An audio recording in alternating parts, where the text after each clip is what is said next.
Ce n'était pas pour te blesser, c'était pour survivre. Léo déchira la lettre, les larmes aux yeux. Un mélange de colère et de compassion le submergea. Oui, Madeleine avait été malade, prisonnière de son deuil. Mais lui, l'enfant, en avait payé le prix.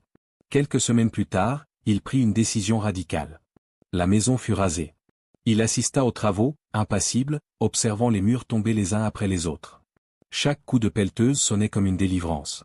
Lorsque tout fut réduit en poussière, Léo inspira profondément. Pour la première fois, il sentit son corps léger. Le poids invisible s'était dissipé. Certes, les cicatrices demeuraient, mais il n'était plus prisonnier. Avec le temps, il parla enfin à Émilie, lui raconta tout. Elle l'écouta sans jugement, les yeux humides. Ce soir-là, il comprit qu'il n'était plus seul. Qu'il pouvait aimer sans crainte d'être enfermé.